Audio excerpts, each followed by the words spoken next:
Assalamualaikum warahmatullahi wabarakatuh. Innal hamdalillah nahmaduhu wa nasta'inuhu wa nastaghfiruh wa natubu ilaihi wa na'udzu billahi min shururi anfusina wa sayyiati a'malina. May yahdihillahu fala mudilla lahu wa may yudlil fala hadiya lahu. Asyhadu an la ilaha illallah wa asyhadu anna Muhammadan 'abduhu wa rasuluhu la nabiyya wa la rasula ba'da, amma ba'du. Hadirin sekalian yang dirahmati Allah Subhanahu wa taala, pembahasan kita pada siang hari ini melanjutkan pembacaan kitab Riyadhus Shalihin, Babu fadli zuhdi fid dunya wal hathi ala taqalluli minha wa fadlil faqri. Al-Imam An-Nawawi rahimahullah taala membawakan bab di dalam kitab Riyadhus Shalihin keutamaan bersikap zuhud dalam perkara dunia dan anjuran untuk membiasakan dalam kesederhanaan. Wa fadlil faqri, dan keutamaan orang-orang yang fakir. Jika kita ditakdirkan oleh Allah Subhanahu wa taala di dunia ini tidak diberikan dunia kecuali sedikit, sejatilah itulah yang terbaik bagi kita. Karena dalam ayat-ayat Al-Quran disebutkan tentang celaan dalam perkara dunia. Disebutkan dalam Al-Quran dalam berbagai banyak ayat bahwasanya dunia ini sesuatu yang hina. Kalaulah dunia ini mulia, maka tentunya Nabi SAW adalah orang yang pertama kali menjadi contoh dalam kehidupan dunia. Betul tidak? Akan tetapi Nabi SAW meninggal tanpa meninggalkan sesuatu kecuali sedikit. Ini menunjukkan bahwa kesederhanaan, kekurangan, kezuhudan itu adalah hal yang baik bagi seorang muslim.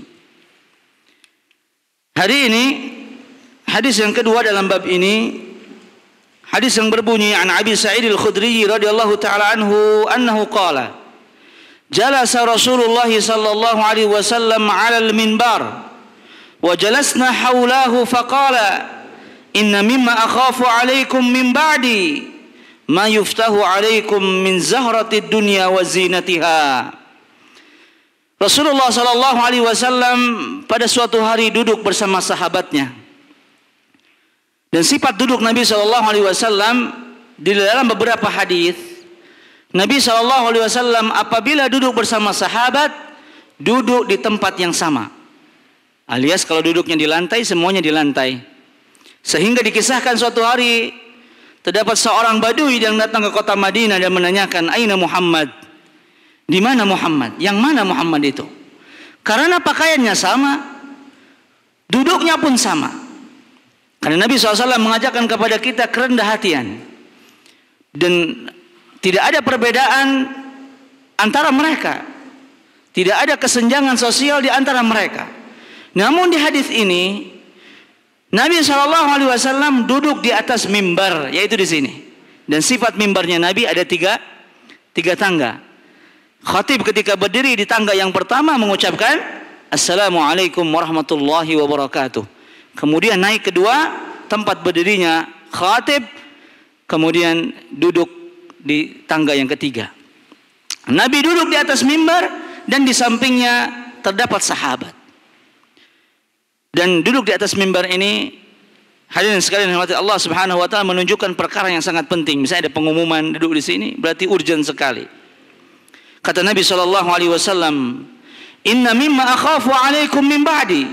Perkara yang aku takutkan setelah kematianku nanti, setelah aku tidak ada, ma yuftahu 'alaikum min zahrati dunya wa zinatiha. Ketika Allah Subhanahu wa taala membukakan pintu dunia beserta pembendaharaan yang lainnya. Maksudnya apa? Kalian diberikan harta dunia, kedudukan, diberikan kekuasaan, diberikan kelimpahan dan kemewahan. Itulah yang ditakutkan oleh Nabi sallallahu alaihi wasallam. Hadirin yang dimuliakan oleh Allah Subhanahu wa taala, sungguh dunia ini sangatlah hina. Dan dia juga terkadang bukan saja hina tapi menghinakan kita. Di dalam sebuah perkataan disebutkan dalam kitab Qadrat As-Sami', seorang ulama berkata, saya lupa namanya siapa, tapi perkataan itu selalu saya terngiang-ngiang. Dia mengatakan, lihatlah dunia ini, jika engkau terkenal, engkau dihormati. Tapi namun jika engkau tidak dikenal manusia, walaupun sekarang misalnya antum datang Syekh bin Bas rahimahullah duduk di sini, dan antum nggak tahu itu Syekh bin Bas, mungkin lewat depannya, nggak salaman, tapi pas ada yang tahu, itu Syekh bin Bas itu dari Saudi Arabia, Masya Allah. Itulah dunia. Kalau kita dihormati di sini, belum tentu di sana kita dihormati. Itulah dunia. Maka hadirin yang dirahmati Allah Subhanahu wa taala, terkadang dunia juga menipu kita. Salah satunya adalah condongnya hati kita kepada pemilik dunia. Maka seorang pengajar Al-Qur'an disebutkan oleh Imam Ibnu Jamaah,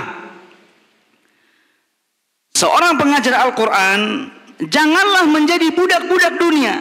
Ketika ada yang mengaji, oh anak ini anaknya si bapak fulan yang hartanya banyak, ngaji sedikit aja lah, bismillah, ngaji.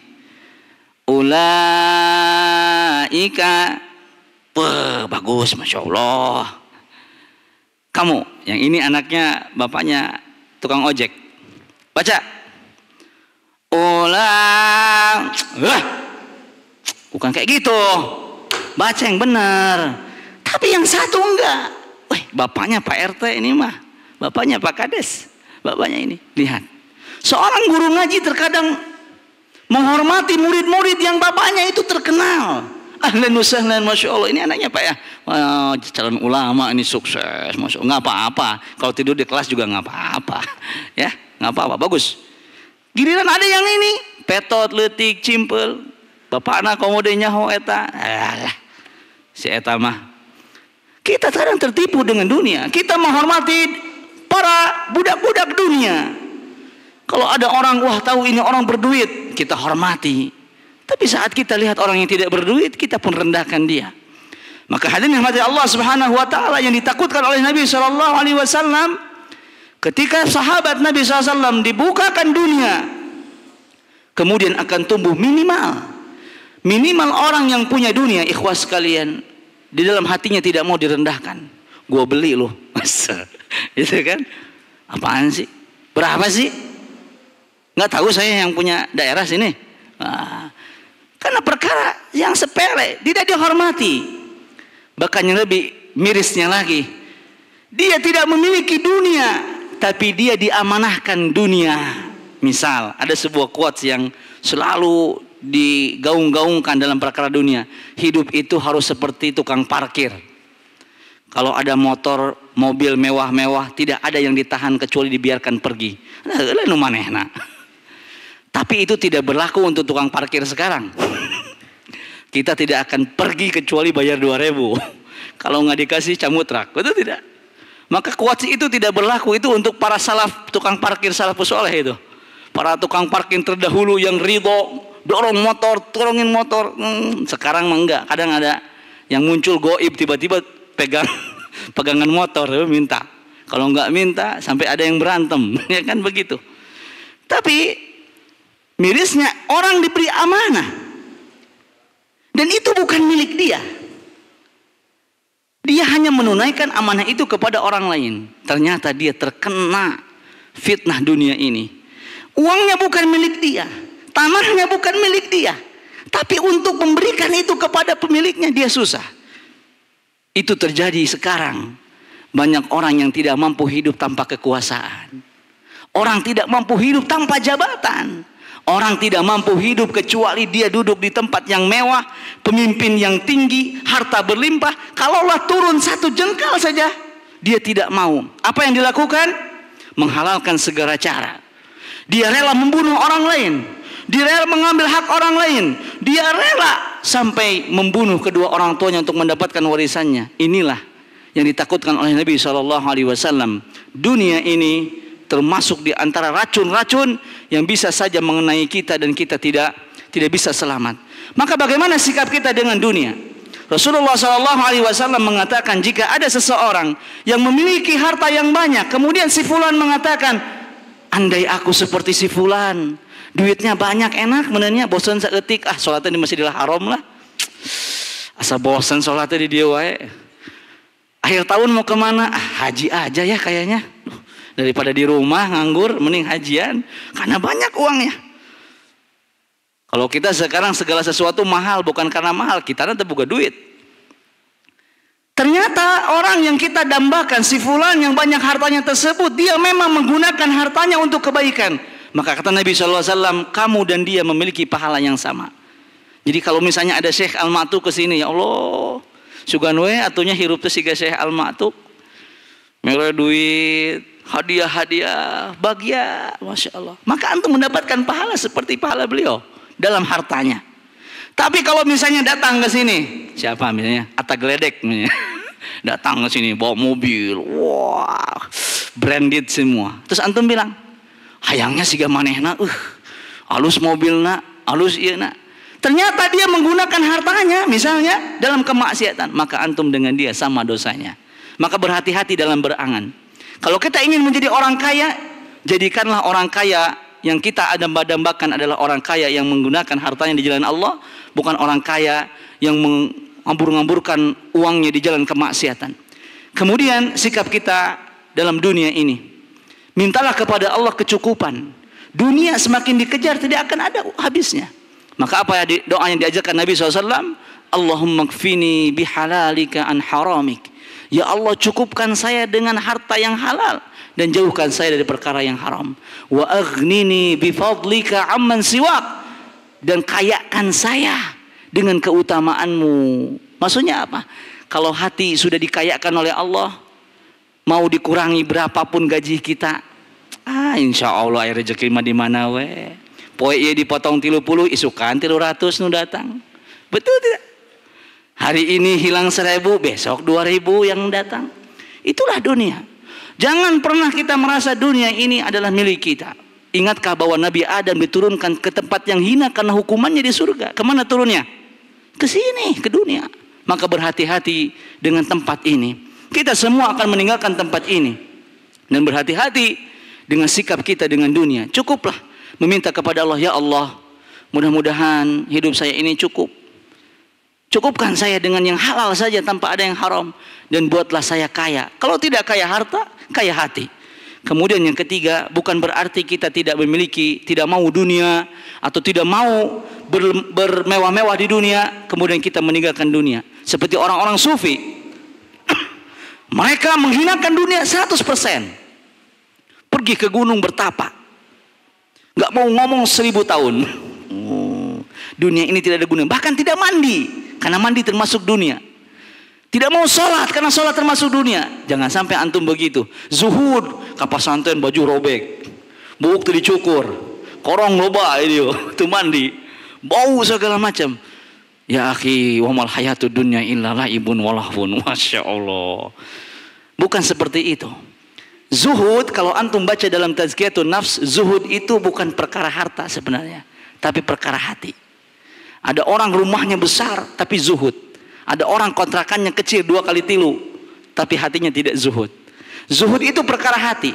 Ketika saya pakai jam tangan harganya 2 miliar, kata saya teh, alhamdulillah jam 2 miliar oke dipakai we saya mah. Lamun aya leungit ge heug bae. Zuhud. Tapi aya jelema nu make jam tangan 10.000 tilu, irahannya boga jam tangan 2 miliar geus teu geunah make jam tangan teh. Dia miskin tapi tidak zuhud. Ada orang yang mobilnya mewah di lampu merah, dia zuhud. Ada orang yang pakai motor bebek, patak tek tek tek tek tek tek, hatinya penuh dengan dunia. Orang yang di dalam mobil yang mewah, dia tahu bahwasanya yang dia pegang, yang dia kendarai ini milik Allah. Lamun alek ku Allah dicokot heug bae, lamun Allah alek bere nu leuwih rendah heug bae, enggak masalah. Itu zuhud.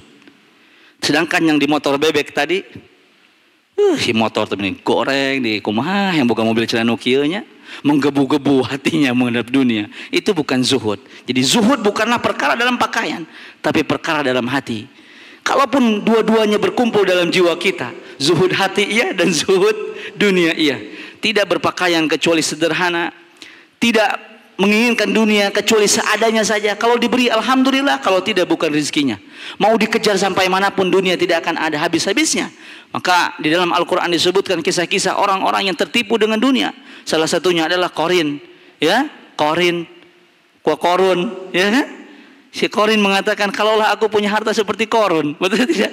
Korun, masya Allah, hirupnya ngenah, harta-hartanya banyak, dikawal di mana-mana, dihormati. Itu pun ada waktunya. Apakah sekarang antum mau disebut Mang Korun?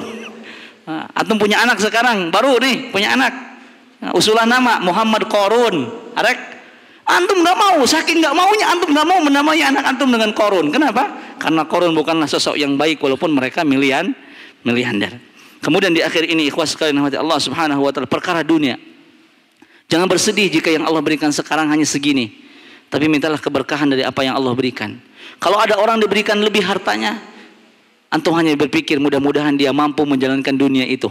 Kalau kita sampai sekarang belum juga mendapatkan dunia, bisa jadi kalau dunia datang kepada kita, kita yang akan tenggelam dalam dunia tersebut. Kalau hari ini ada yang menabung, pengen beli ini, beli itu, belum juga jadi. Bisa jadi kalau terjadi, antum bukanlah menjadi orang yang baik. Aduh, yang boga imahnya nu alus, nu agreng, genah menen, dibere ku Allah imah nu bagus. Dijieun musolah dihareup, di tukang, di jero, tara salat ka masjid. Alhamdulillahnya, mudah-mudahan anak boga motor nu alus, menen geunaheun ka kajian teh. Dibere ku Allah motor nu alus, ngan ngumah motor we moal poe. Ya Allah, mudah-mudahannya yang boga mobil. Ari kajian teh sok hujana motor teh. Dibere ku Allah mobil, moal poe ngan ka ditu, ka Palabuhan, ka Pangandaran, ka Bandung. Kajian henteu. Itulah manusia. Kalau belum siap untuk kaya, jangan coba-coba antum mendekati kekayaan. Kalau antum udah siap dengan kaya, tidak masalah. Allah Subhanahu wa taala berfirman, "Wala tansa nasibaka minad dunya." Jangan engkau lupakan bagianmu di dunia ini. Kita tidak akan meninggal sampai semua turun rizki yang Allah tetapkan bagi kita. Semoga Allah Subhanahu wa taala mencukupkan hidup kita, memberikan kelapangan hati kita, dan Allah memberikan kepada kita semua harta kita dengan harta yang halal, dan Allah jauhkan dari perkara yang haram. Semoga Allah Subhanahu wa taala menganugerahkan kepada kita qanaah. Semoga Allah menganugerahkan kepada kita dan mengabulkan segala doa-doa kita, dan mencukupkan kita dengan apa yang Allah berikan, dengan bersyukur kepadanya, dan menjadikan semua nikmatnya jalan ketaatan. Subhanakallahumma wa bihamdika asyhadu an la ilaha illa anta astaghfiruka wa atubu ilaik. Wassalamualaikum warahmatullahi wabarakatuh.